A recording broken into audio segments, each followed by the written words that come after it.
Salam saudara-saudara, selamat hari Minggu. Kita bersyukur hari ini kita memasuki minggu pertama bulan November, tentunya dengan tetap semangat, tetap berhikmat, taat terhadap perintah-perintah Tuhan dan taat pada protokol kesehatan yang sudah ditetapkan oleh pemerintah. Nah saudara-saudara, hari ini kita akan mendengarkan firman Tuhan. Siapkan hati dan pikiran kita untuk mengetahui apa yang menjadi kehendak Tuhan. Dan sebelumnya kita akan berdoa meminta pencerahan hikmat daripada Roh Kudus. Mari kita berdoa.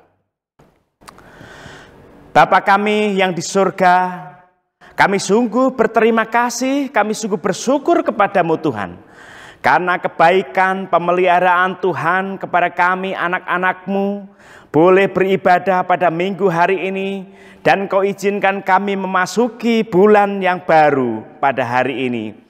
Itu semua adalah berkat kasih sayang Tuhan, berkat anugerah Tuhan yang selalu melingkupi kehidupan kami hari lepas hari, tiada pernah henti. Kami sungguh bersyukur Tuhan.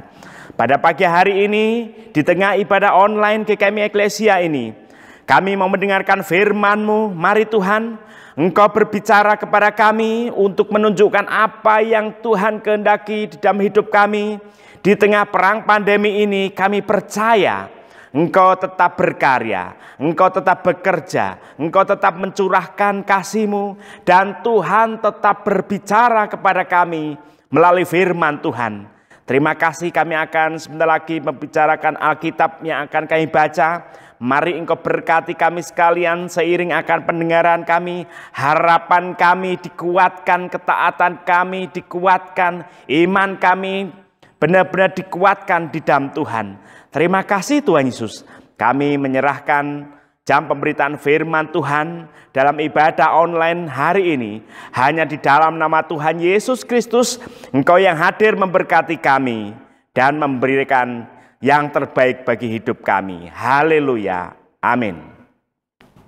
Saudara-saudara yang dikasihi Tuhan, tema yang saya berikan pada khotbah pada pagi hari ini adalah berkelimpahan dalam pengharapan.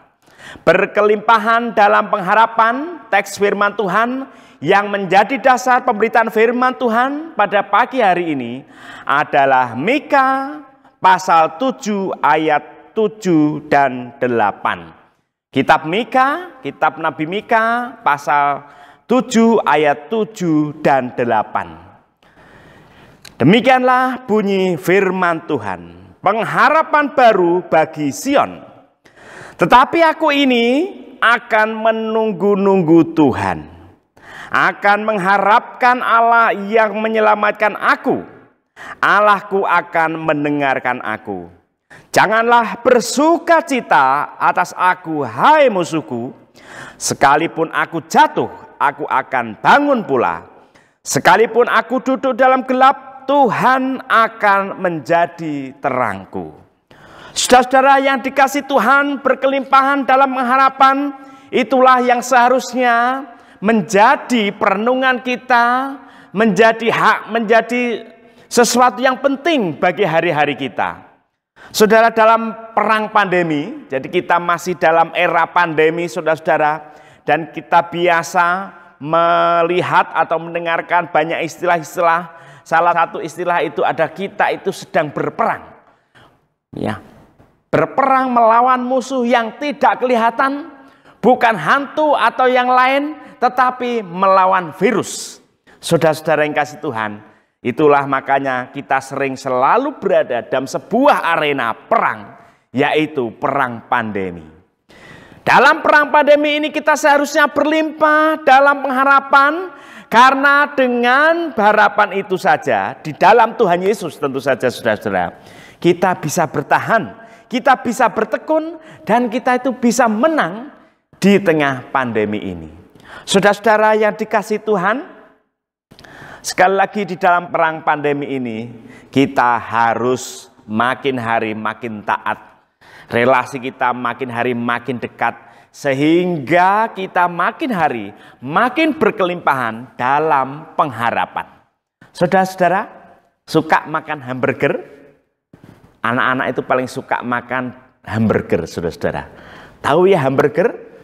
Roti yang sangat favorit, saudara-saudara, hamburger itu 2 roti di atas dan di bawah, kemudian diisi daging, ham, sayuran, macam-macam, saudara-saudara. Ada keju, ada mayones, ada saus, macam-macam. Pokoknya di situ ada intinya ada 2 roti ditangkupkan pada isi daging, sayur, dan disitulah yang namanya hamburger seperti yang kita makan sudah kita ketahui, saudara-saudara.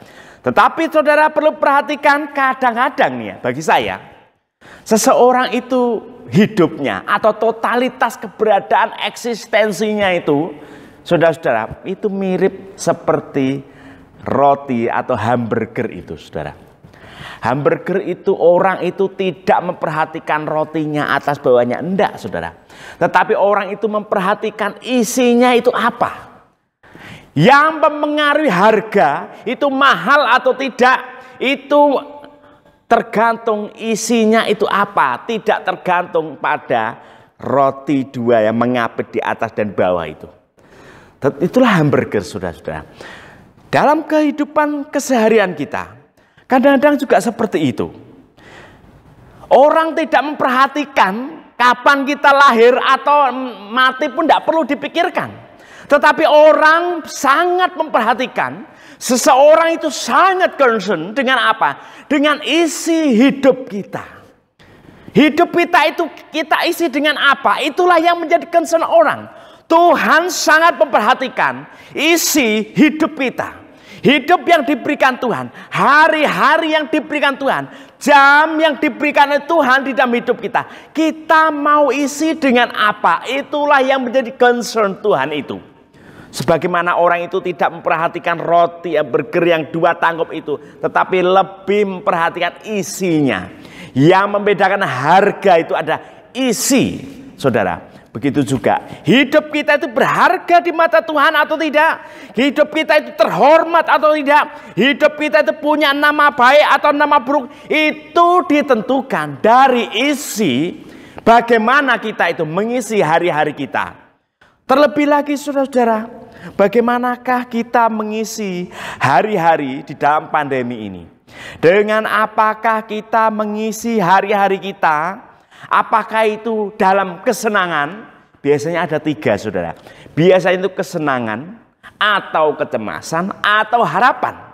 Saudara-saudara, ada orang yang mengisi hari-harinya. Yang penting itu senang. Senang, senang, dan senang. Having fun. Tampaknya di tengah pandemi, semuanya itu harus ngerem mendadak untuk bersenang-senang. Manusia itu tidak bisa lancong seenaknya. Pariwisata seperti yang kita ketahui di Bali ini mandek, saudara-saudara. Kesenangan itu terbendung, kesenangan itu direm mendadak, kesenangan itu tidak bisa disalurkan. Jadi orang mau senang-senang di tengah pandemi, mau mengisi hari-harinya dengan kesenangan-kesenangan, tidak bisa. Tetapi ada 2, saudara-saudara. Yang kedua itu mengisinya dengan berbagai macam kegiatan yang sebenarnya dia itu mau menutup-nutupi yang namanya kecemasan itu. Orang mau menutupi berbagai keresahan, kecemasan dengan berbagai macam cara dan kegiatan. Misalnya saja saudara, orang itu akan memperhatikan dengan detail bangun tidur, memperhatikan prokes, cuci tangan pakai masker, lalu mengecek hand sanitizer, kemana-mana dengan hati-hati, tidak perlu bersentuhan, membaca begitu banyak label-label di toko. Tidak boleh mendorong pakai tangan, pakai siku. Area wajib masker, masuk ke mal harus diukur suhu tubuhnya. Semua memikirkan itu, saudara. Kemudian di hari-harinya buka HP juga begitu, isinya prokes. Ada SMS atau WA dari gugus COVID-19. Kemudian orang itu membaca artikel di sosial media dengan obrolan serta perdebatan yang berbagai macam di sosial media itu. Lalu orang itu, saudara-saudara, ada loh orang itu yang sampai hari ini itu update berapa korban positif, berapa yang meninggal, berapa yang sembuh, ada loh saudara-saudara. Itu dilakukan update terus-menerus, masih update zona. Daerahku zonanya apa ya?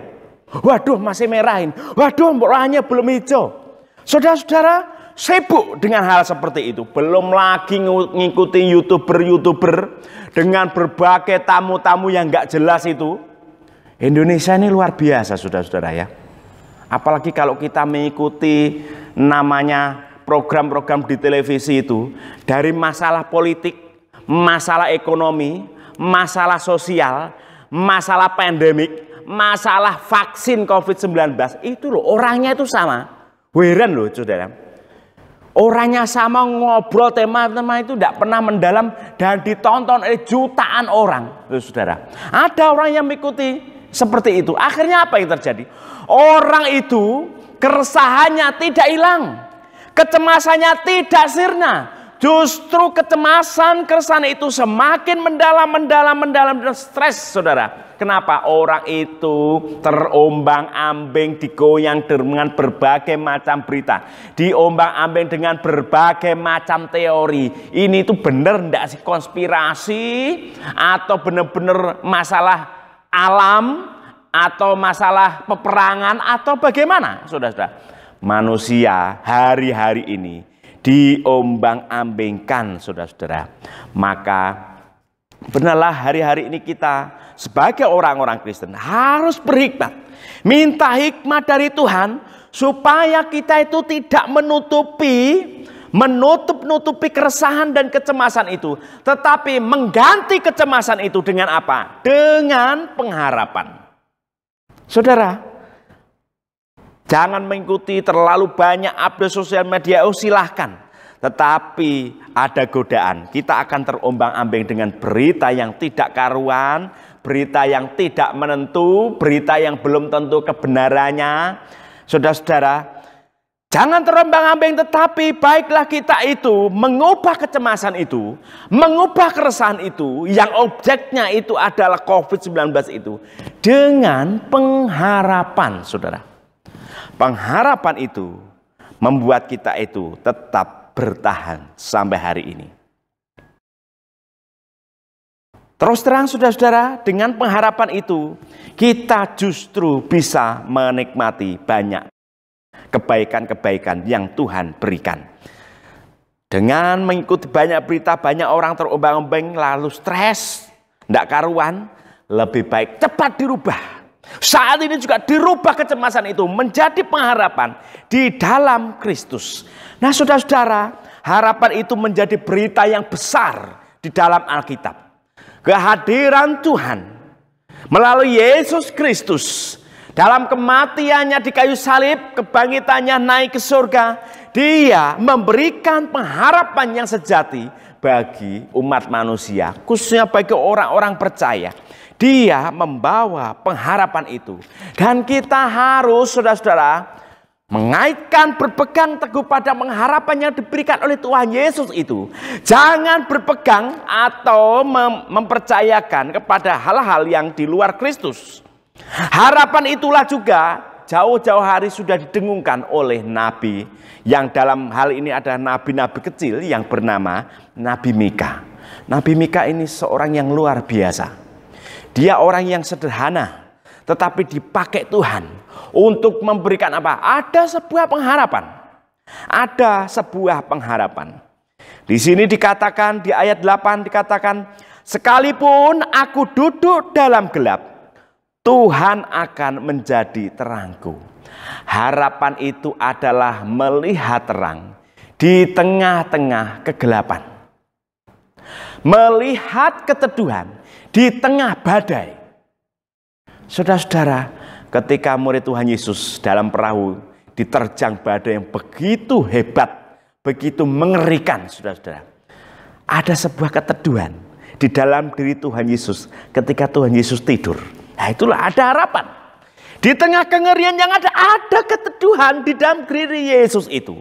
Mika juga berkata demikian, di dalam kegelapan, walaupun aku duduk di dalam kegelapan, aku percaya Tuhan itu menjadi terangku, saudara-saudara. Maka kita harus meyakini bahwa pengharapan itu bukan masalah yang sepele, bukan masalah penemuan kecanggihan sains, motivasi, bukan. Tetapi harapan itu bicara tentang spiritualitas. Harapan itu bicara tentang kerohanian yang di sini lebih kepada sebuah relasi yang mendalam antara Yesus dengan kita, antara Allah dengan umat penggembalaannya, antara Allah dengan orang-orang Israel. Dan hari ini pengharapan itu bicara sejauh mana, sedalam apakah, sekuat apakah relasi kita itu dengan Tuhan, saudara-saudara. Tanpa relasi yang dekat, pengharapan itu sepertinya menjadi kabur, saudara-saudara. Tetapi Mika di sini ingin mengumumkan kepada orang Israel dan kepada kita, di tengah carut marut, hancur leburnya Israel, di tengah tidak karuannya masa depan Israel, Mika memberikan sebuah khotbah yang luar biasa. Ada harapan. Apa itu harapannya? Tuhan itu ada terang. Walaupun orang Israel di dalam kegelapan, hidupnya penuh dengan kegelapan, tetapi Mika lagi-lagi selalu mengkhotbahkan bahwa Allah itu harapan. Harapan itu bisa ditindaklanjuti ketika orang Israel mau ngapain, saudara? Orang Israel itu mau duduk tenang di hadapan Tuhan, menunggu-nunggu. Menunggu di sini bukan sesuatu yang pasif. Menunggu di sini bukan menunggu dengan main game atau sosial media atau melamun. Oh enggak. Tetapi menunggu di sini ada sebuah usaha atau pergulatan batin ini untuk selalu berpegang kepada janji-janji Tuhan di tengah situasi yang tanpa harapan. Jadi orang Israel itu menunggu itu bisa dikatakan dua kabel, ya saudara. Dua kabel yang dililitkan begitu, saudara. Ya, antara orang Israel harus berpegang kepada janji kasih setia Tuhan di tengah kehancuran yang ada. Disitulah arti menunggu menjadi sesuatu yang luar biasa. Arti menunggu itu bukan sesuatu yang pasif, tetapi menunggu itu ada sesuatu yang aktif dan berdampak bagi kerohanian, berdampak bagi kehidupan orang Israel secara langsung, saudara. Dengan menunggu mereka melihat pengharapan, dan dalam pengharapan itu mereka menemukan keselamatan. Itu karena apa? Allah itu selalu mendengar. Menunggu, oke, menunggu dengan sungguh-sungguh, dengan pergulatan batin yang sungguh-sungguh untuk berpegang pada janji-janji Tuhan, untuk terus-menerus melihat kasih yang diberikan oleh Tuhan supaya menemukan harapan itu. Dan mereka meyakini bahwa Tuhan itu dalam keadaan kegelapan, kehancuran, carut-marut manusia. Dalam hal itu ketika Mika pelayanan orang-orang Israel yang hidupnya itu hancur-hancuran, Mika mengkhotbahkan kepada orang-orang yang setia kepada Tuhan, ada harapan. Dalam kegelapan kita punya Allah yang menjadi sumber terang itu. Di dalam kegelapan pandemi yang tidak menentu ini, saudara, kita harus punya sesuatu yang pasti. Allah itu ada beserta kita dan Dia menjadi terang bagi hidup kita. Ya, itulah harapan, saudara-saudara. Maka kita harus terpaut terus-menerus kepada Tuhan. Saudara-saudara, kita harus mengisi hari-hari kita untuk terus mengandalkan harapan-harapan kita kepada Tuhan. Orang Israel pada waktu itu sudah dikasih tahu oleh Mika. Mereka itu dikasih tahu tapi tidak mau tahu, dan terus-menerus begitu mereka itu bebal, tegar tengkoh, nggak mau tahu apa yang dikatakan oleh Mika. Tuhan itu penolong kita, hai Israel, begitu kira-kira kata Mika. Tetapi mereka itu hatinya itu berpaling kepada orang-orang lain. Mereka mengandalkan Mesir yang kudanya begitu tangguh, larinya cepat, tangkas. Mereka mengharapkan bantuan-bantuan dari negara lain. Mereka juga masih melirik main mata itu sama berhala-berhala itu. Mereka main mata dengan dewa-dewa Baal untuk mendatangkan hujan, mendatangkan kesuburan. Mika sangat marah. Dan Tuhan itu tidak suka. Maka Tuhan memberikan hukuman.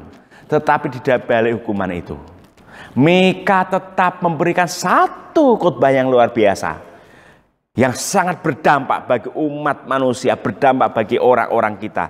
Sampai hari ini gereja itu memperdengarkannya, yaitu Sekalipun aku duduk dalam gelap, Tuhan akan menjadi terangku. Saudara-saudara, ini sebuah ungkapan yang luar biasa, yang menjadikan kita di tengah pandemi ini memunculkan semangat bagi hidup kita, memunculkan semangat antusias bagi hidup kita untuk mengisi hari-hari kita dengan tindakan-tindakan yang menyenangkan Tuhan, bukan mengisi hari-hari kita dengan kecemasan dan keresahan. Orang itu kalau hatinya itu resah, saudara, maka orang itu akan menular menjadi orang lain juga menjadi resah. Apalagi orang-orang yang resah itu mengungkapkan keresahannya itu melalui sosial media, orang yang baca juga menjadi resah.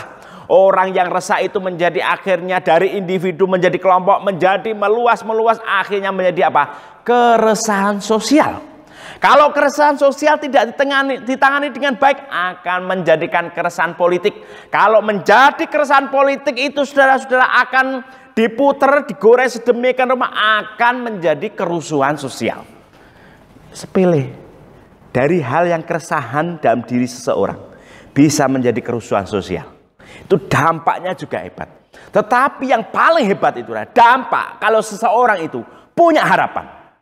Harapan itu ditebarkan, harapan itu diviralkan, harapan itu disalurkan kepada orang lain, maka orang lain pun akan berdampak, menjadi semangat bersukacita gembira. Hari-harinya diisi dengan hal-hal yang baik, menggantikan keresahan itu menjadi pengharapan, dan orang itu bisa menjalani kehidupannya dengan semangat normal, dengan kewaspadaan yang baik, tanpa kecemasan keresahan yang menghantui terlalu dalam.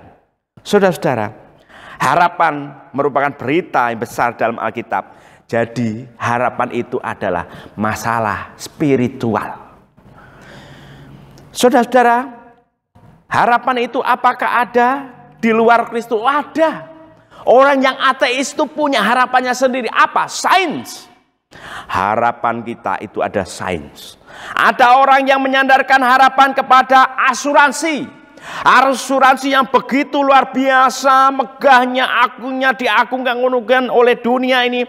Tetap, saudara-saudara, penemuan-penemuan inovasi yang menakjubkan, apakah itu menjadi pengharapan? Menjadi pengharapan orang, saudara.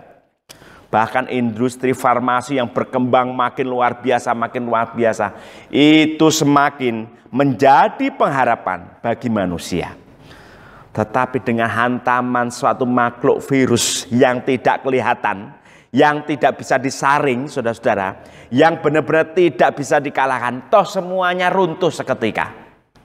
Negara mana yang sains teknologinya paling tinggi sekalipun, mereka tetap tidak bisa mengatasi. Produk-produk farmasi begitu luar biasa, satu orang saja yang kena COVID, tutup. Mau apa? Mau ditaruh mana harapan dunia ini? Orang yang dulu bangga dengan ateismenya begitu, tetap sekarang mereka juga mati satu-satu. Tidak bisa mengatasi pandemi ini.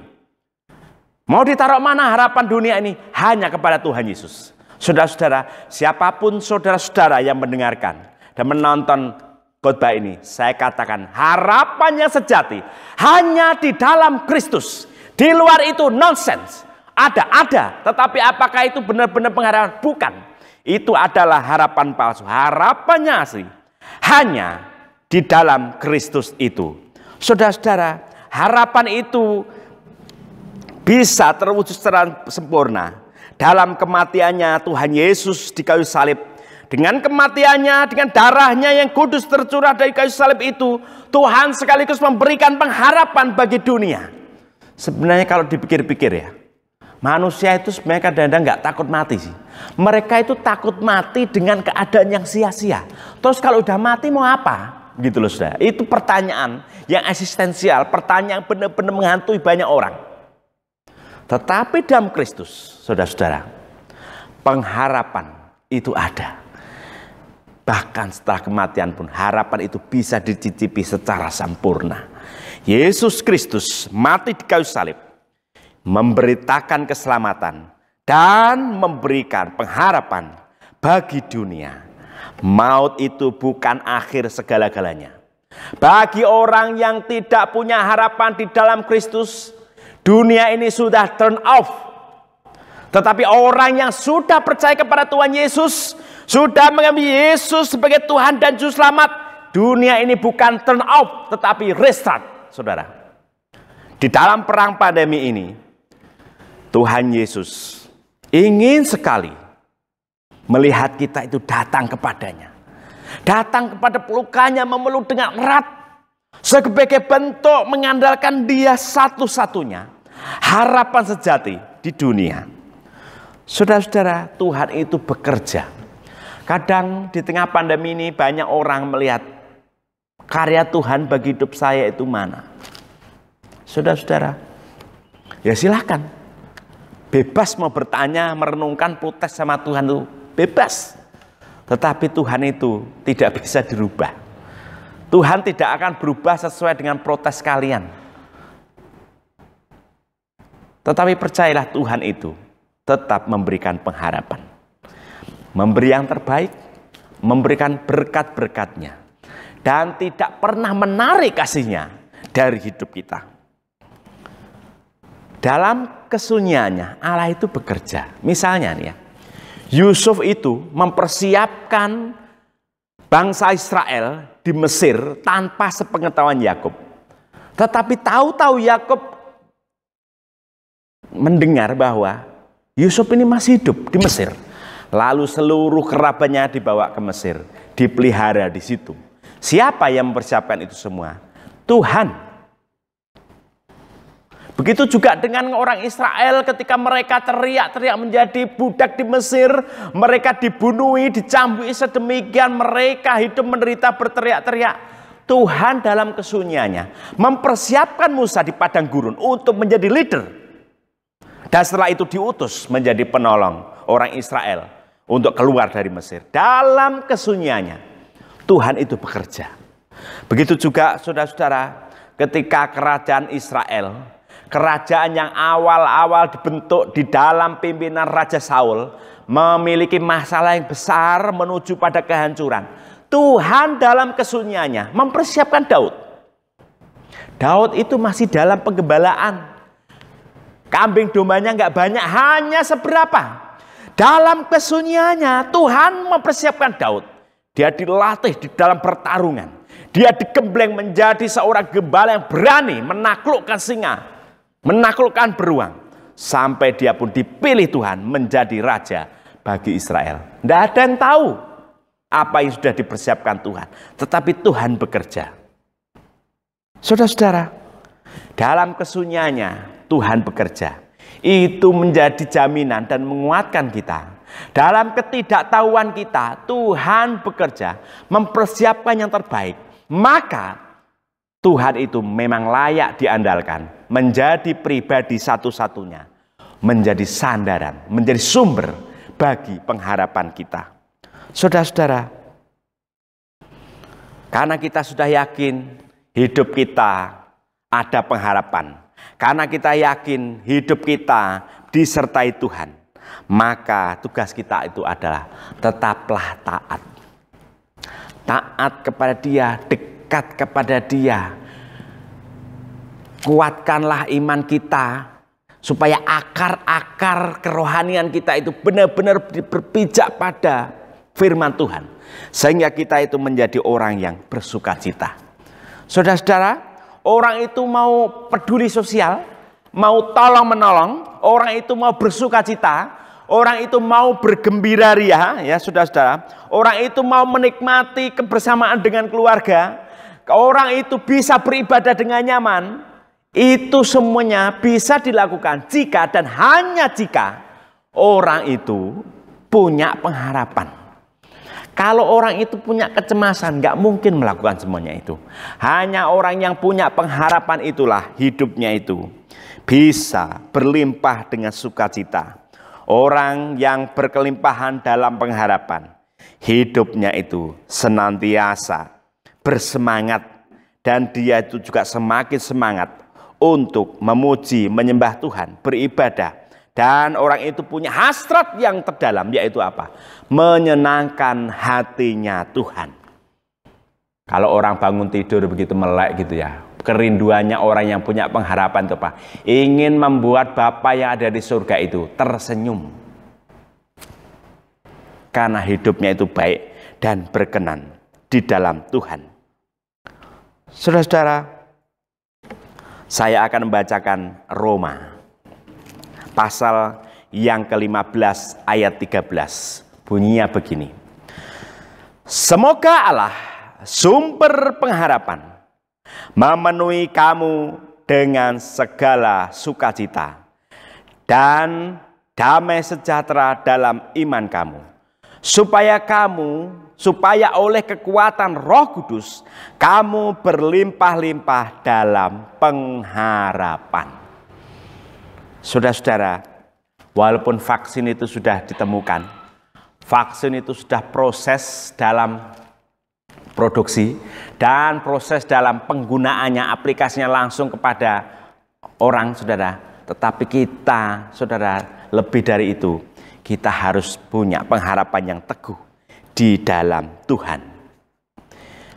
Saudara-saudara, kalau dalam bahasa Inggrisnya sebagai yang penutup, dalam bahasa Inggris itu harapan itu adalah hope. H-O-P-E. Saudara-saudara, hope itu menjadi kata-kata yang luar biasa. Jadi hope itu bisa dikatakan hold on, pandemic ends. Hope is stand for hold on, pandemic end. Dan itu bisa dicapai hanya di dalam Yesus Kristus. Saudara-saudara, siapapun saudara mendengarkan, menyaksikan hari ini, saudara punya pengharapan. Pengharapan di dalam diri Yesus Kristus. Datanglah kepada Dia, kecaplah pengharapan itu, rengkuhlah pengharapan itu, sehingga hidup kita semakin berlimpah dalam pengharapan, dan hidup kita walaupun di tengah pandemi kita tetap bersukacita. Ingat, hope is stand for hope on pandemic end. Tuhan Yesus memberkati.